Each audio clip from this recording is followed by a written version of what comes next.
Hello students, मैं Naresh Garhwal Vasudeva education channel पर आप सभी का स्वागत करता हूं। इस चैनल पर कल का जो लास्ट ज्योग्राफी का वीडियो था, इसमें आपने देखा वायुमंडल के संगठन की बात चल रही थी। इस वायुमंडल के संगठन की ओर अगर बात करें तो वायुमंडल के संगठन में मूल रूप से 3 तत्वों को शामिल किया जाता है, जैसा कि कल भी बात हुई थी। पिछले वीडियो में इसकी चर्चा की गई है। एक आती है गैसें, जो वायुमंडल के निर्माण में सर्वाधिक योगदान देती है। इन गैसों के अंदर हमने बात की थी कुछ महत्वपूर्ण गैसों की, जिनका वायुमंडल में अनुपात भी अधिक होता है और वो वायुमंडलीय जो घटनाएं हैं उनके लिए भी काफी उत्तरदायी है। इनमें नाइट्रोजन आती है, ऑक्सीजन आती है, ऑर्गन आती है।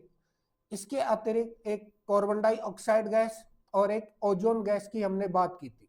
बाकी जो गैसें हैं वायुमंडल में, उनका अनुपात सीमित होता है और सीमित होने के कारण वो हल्की भी है और अधिक ऊंचाई पर पाई जाती है। अब हमारे इस वायुमंडल में और कौन कौन से तत्व पाए जाते हैं जिनसे मिलकर ये वायुमंडल बना हुआ है, तो है जलवाष्प। जलवाष्प या इसको आप नमी कह सकते हैं, जलवाष्प या नमी। इस जलवाष्प की अगर बात करें तो वायुमंडल में जलवाष्प का अनुपात, जलवाष्प का अधिकतम अनुपात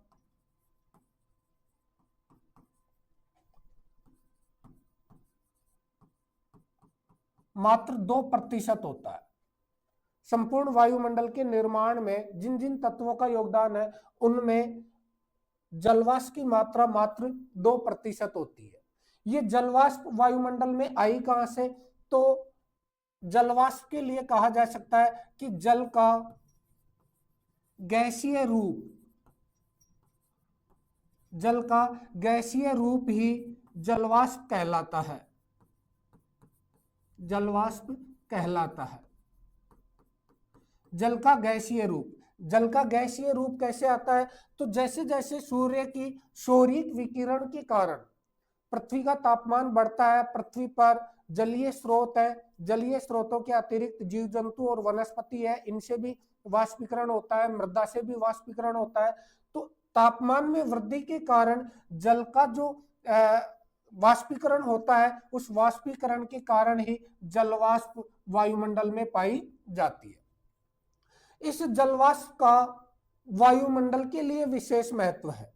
एक तो वायुमंडल में जितनी भी मौसमी घटनाएं घटित होती है, जितने भी संघनन के रूप है, चाहे संघनन के बाद वर्षा होती है, ओलावृष्टि होती है, हिमवृष्टि होती है, पाला गिरता है, कुहरा बनता है या ओस गिरती है, तो इन सभी घटनाओं के लिए वायुमंडलीय जलवाष्प को उत्तरदायी माना जाता है। तो जलवाष्प, जलवाष्प का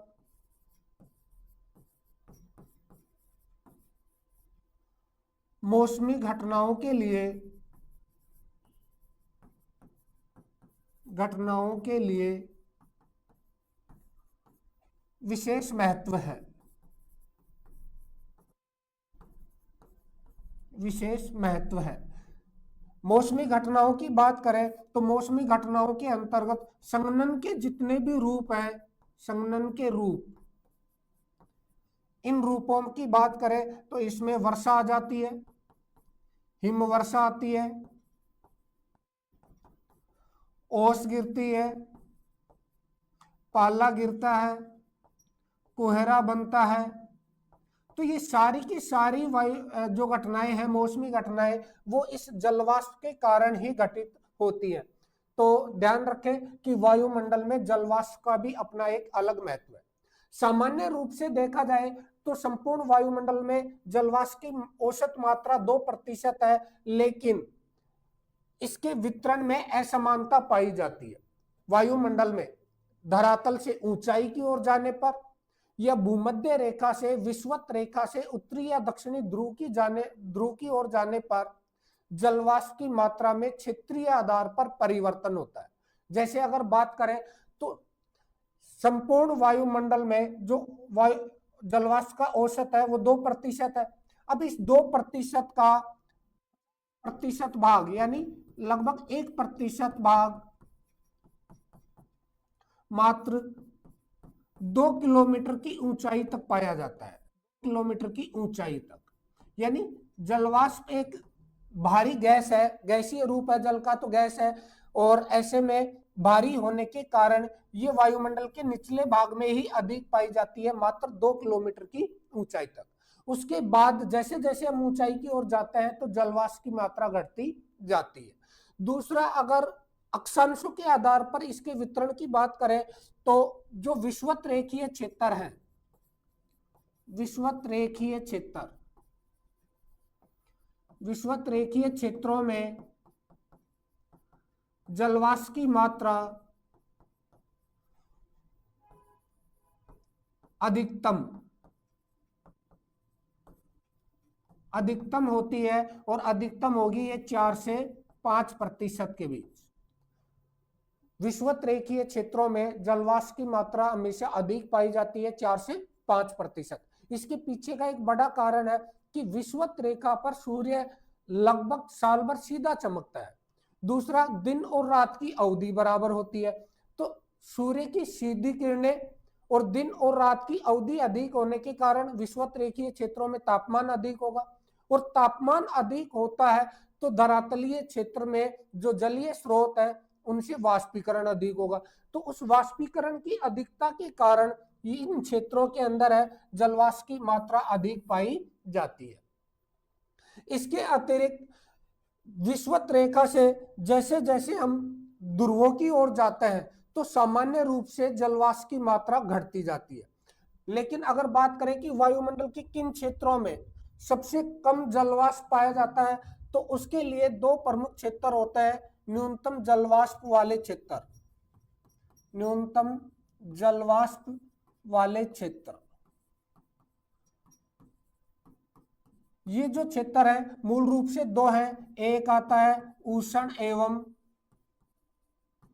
शुष्क मरुस्थल, उष्ण एवं शुष्क मरुस्थलीय क्षेत्र, और दूसरा आता है ध्रुवीय क्षेत्र, ध्रुवीय क्षेत्र। अब इन दोनों क्षेत्रों में भी जलवाष्प की मात्रा कम पाई जाती है, न्यूनतम होती है दोनों के अंतर्गत, ये कहूं कि 1% से भी कम पाई जाती है। लेकिन न्यूनतम होने के पीछे दोनों क्षेत्रों में कारण अलग अलग है। अगर हम बात करें उष्ण एवं शुष्क मरुस्थलों की, तो उष्ण एवं शुष्क मरुस्थलों में ग्रीष्म ऋतु में तापमान अधिकतम होता है, ग्रीष्म ऋतु में तापमान अधिक होता है, और जब तापमान अधिक होता है तो वाष्पीकरण अधिक होना चाहिए, सामान्य सी बात है। वाष्पीकरण अधिक होगा तो जलवाष्प की मात्रा वायुमंडल में अधिक होगी। लेकिन इन क्षेत्रों के अंदर तो जल का अभाव पाया जाता है, जल का अभाव होगा, और जल का अभाव होने के कारण तापमान अधिक होने के बाद भी वाष्पीकरण की मात्रा न्यूनतम होती है, और इस कारण उष्ण एवं शुष्क मरुस्थलीय क्षेत्रों में औसत रूप से जलवाष्प 1% से कम पाया जाता है। तो वायुमंडल में जो न्यूनतम जलवाष्प वाले क्षेत्र है वो एक तो आता है उष्ण एवं शुष्क मरुस्थल। कारण है वहां पर कि तापमान तो अधिक होता है लेकिन जल का अभाव पाया जाता है, और जल का अभाव होता है तो ऐसे में इन क्षेत्रों के अंदर वाष्पीकरण नहीं हो पाता है। दूसरा, ध्रुवीय क्षेत्रों की बात करें तो ध्रुवीय क्षेत्रों में जल की अधिकता होती है, जल की अधिकता होती है, चाहे वो ठोस रूप में बर्फ के रूप में ही क्यों ना हो। लेकिन इस जल का वाष्पीकरण करने के लिए आवश्यक जो तापमान है, इस तापमान की कमी के कारण जलवाष्प की मात्रा न्यूनतम पाई जाती है, जलवाष्प की मात्रा न्यूनतम होती है। तो ध्यान रखें, पृथ्वी पर सर्वाधिक जो जलवाष्प है वो विषुवत रेखीय या भूमध्य रेखीय क्षेत्रों के वायुमंडलीय भाग में पाई जाती है, और ध्रुवों पर और उष्ण एवं शुष्क मरुस्थलीय क्षेत्रों में जलवाष्प की मात्रा न्यूनतम होती है। ये जो जलवाष्प है वायुमंडलीय जलवाष्प, इस जलवाष्प को प्राथमिक हरित गृह गैस भी माना जाता है या कहा जाता है। ये इंपॉर्टेंट है कंपटीशन की दृष्टि से कि क्वेश्चन आ जाता है सीधा सा, वायुमंडल में निम्न में से हरित गृह गैस नहीं है। तो हरित गृह गैसों के अंतर्गत हम CO2 को मानते हैं, ओजोन को मानते हैं, या अन्य जो गैसें हैं, जहरीली गैसें जो औद्योगिक विकास के कारण निकल रही है, उन सबको मानते हैं। लेकिन उनके साथ साथ ध्यान रखना कि जलवाष्प भी प्राथमिक हरित गृह गैस है जो ग्लोबल वार्मिंग के लिए उत्तरदायी है। इसके पीछे का कारण क्या है कि जलवाष्प सूर्य से आने वाली लघु विकिरणों का, सौरिक विकिरणों का अवशोषण करती है। तो ऐसे में ये जो जलवाष्प है इसको प्राथमिक हरित गृह गैस भी माना जाता है। तो ये दूसरा तत्व था जो हमारे इस वायुमंडल के निर्माण में अपना योगदान देता है। इन दो तत्वों के बाद, पहला हुआ गैस और दूसरा हुआ जलवाष्प, इसके बाद तीसरा जो तत्व शामिल किया जाता है वायुमंडल के निर्माण में, वो होता है धूल कण, एरोसोल। धूल कण या एरोसोल, ये तीसरा महत्वपूर्ण तत्व है जो वायुमंडल में पाया जाता है। बात करें धूल कण या एरोसोल होते क्या है, तो वायुमंडल में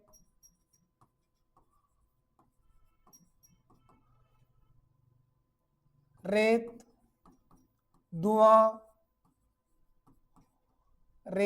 धुआं, राख, नमक एवं उल्कापिंडों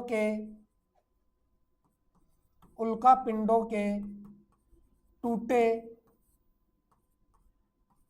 कणों को ही धूलकण कहा जाता है। इन धूल कणों का भी वायुमंडल में अपना एक अलग महत्व होता है।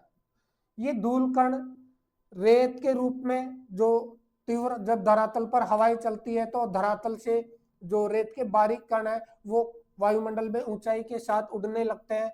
जो औद्योगिक इकाइयों से निकलने वाली जो धुआं है, उस धुआं के कण पाए जाते हैं। जो ज्वालामुखी विस्फोट होता है, ज्वालामुखी विस्फोट के कारण राख भी निकलती है, तो राख के कण वायुमंडल में पाए जाते हैं। समुद्री क्षेत्रों से नमक के कण वायुमंडल में आते हैं, और जो अंतरिक्ष से उल्कापिंड टूटकर पृथ्वी की ओर आते हैं, ये इन उल्कापिंडों के विघटन से, इनके टूटने से जो निर्मित कण है वो भी वायुमंडल में फैले हुए होते हैं। तो इन सभी को संयुक्त रूप से नाम दिया जाता है धूलकण या एरोसोल। ये जो धूलकण या एरोसोल है ये भी भारी होते हैं, और भारी होने के कारण वायुमंडल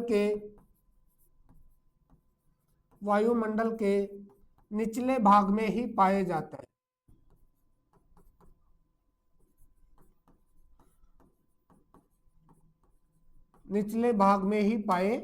हैं। यानी वायुमंडल का जो सबसे निचला पार्ट है, जिसको हम इसकी संरचना के अंतर्गत देखेंगे, क्षोभ मंडल कहा जाता है, ट्रोपोस्फियर कहा जाता है। उस ट्रोपोस्फियर या क्षोभ मंडल के अंदर इन धूल कणों की मात्रा अधिकतम होती है। अब इन धूल कणों का हमारे लिए महत्व क्या है, इसकी अगर बात करें तो ये धूल कण जो है इनको आर्द्रताग्राही कण कहा जाता है। आर्द्रताग्राही कहा जाता है, क्यों कहा जाता है? क्योंकि जो वायुमंडल में उपस्थित जलवाष्प है, वो जलवाष्प संघनन की क्रिया के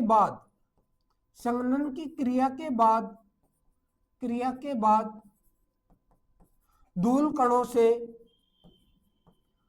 कणों से मिलकर वर्षा, हिमवर्षा व अन्य मौसमी घटनाओं के लिए उत्तरदायी होते हैं। तो आर्द्रताग्राही कण होते हैं, वायुमंडलीय नमी को अपने साथ में जोड़ते हैं, और जब वायुमंडलीय नमी इनके साथ जुड़कर बड़ी जल की बूंदों के रूप में बन जाती है, तो वो ही जल की बूंदें धरातल पर वर्षा, हिमवर्षा के रूप में प्राप्त आकर गिरती है। तो ऐसे में इन धूल कणों का भी मौसमी घटनाओं के लिए विशेष महत्व है। इसके अतिरिक्त इन धूल कणों के कारण ही वायुमंडल में और भी अनेक घटनाएं घटित होती है, जैसे आकाश का रंग नीला दिखाई देता है, नीला दिखाई देता है। तो आकाश का रंग नीला दिखाई देने के पीछे भी कारण है धूल कण। धूल कण क्यों दिखाई देता है आकाश का रंग नीला? इन धूल कणों का जो व्यास होता है वो सूर्य से आने वाली जो लघु तरंगे होती है उन तरंगों के तरंग दायरे से छोटा होता है, और तरंग दायरे से छोटा होने के कारण जो श्वेत प्रकाश है वो विभिन्न प्रकाश के अन्य रंगों में परिवर्तित हो जाता है, अन्य रंगों में विभक्त होता है, जिसे रेले प्रकीर्णन कहा जाता है। प्रक्रिया के दौरान जो सूर्य से आने वाली लघु तरंगों का जो श्वेत प्रकाश है वो नीले प्रकाश में परिवर्तित होता है, और इसी कारण आकाश का जो रंग है वो धूल कणों के कारण परिवर्तित होकर नीला दिखाई देता है। इसमें यह भी बात ध्यान रखने की है कि अंतरिक्ष से या आकाश से हम पृथ्वी की ओर देखते हैं तो पृथ्वी का रंग भी नीला दिखाई देता है, लेकिन उसके पीछे का कारण अलग होता है। पृथ्वी पर जल की अधिकता पाई जाती है और इसके कारण पृथ्वी का रंग नीला अधिक होता है, जबकि आकाश का रंग नीला दिखाई देता है इन धूल कणों के कारण। इसके साथ साथ सूर्योदय एवं सूर्यास्त के समय जो लालिमा बनती है, लालिमा जिसको आभा मंडल भी कहा जाता है, इस आभा मंडल का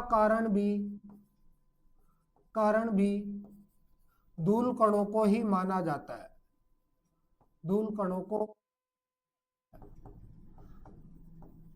तो ये तीसरा तत्व है जो वायुमंडल के संगठन में, वायुमंडल के निर्माण में अपना योगदान देता है, धूल कण या एरोसोल। मूल रूप से इसमें कौन कौन से कण होते हैं? तो रेत के कण होते हैं, धुआं होती है, राख होती है, नमक के कण होता है और उल्का पिंड होता है। इनमें जो नमक है ये अधिक आर्द्रताग्राही होता है, आर्द्रताग्राही कण होता है। तो आर्द्रताग्राही कण होने के कारण वायुमंडलीय नमी को अपने साथ में जोड़ता है और इससे जल की बूंदें, जिनको मेघ शिखर कहा जाता है, मेघ शिखर, इनका निर्माण करता है। और ये मेघ शिखर जब आकार में बड़े हो जाते हैं तो ऊपर उड़ती हुई वायु इनको रोकने में असमर्थ होती है और ये जल की बूंदें धरातल पर आकर गिरती है, जिससे वर्षा या हिमवर्षा हमें प्राप्त होती है। इसके अतिरिक्त आकाश के रंग को नीला दिखाने में या फिर सूर्योदय और सूर्यास्त के समय जो लालिमा या आभा मंडल या लाल रंग जो दिखाई देता है उसके पीछे के कारण भी धूल कण ही है। इन धूल कणों, जलवाष्प और गैसों के संयुक्त मिश्रण से हमारे इस वायुमंडल का निर्माण हुआ है। इस प्रकार ये आपके छोटा सा एक टॉपिक था वायुमंडल का संगठन। अब अगले वीडियो में हम चर्चा करेंगे वायुमंडल की संरचना की। अगर वीडियो पसंद आए तो लाइक करें, शेयर करें और हमेशा अपडेट रहने के लिए बेल आइकन को प्रेस करें। जय हिंद।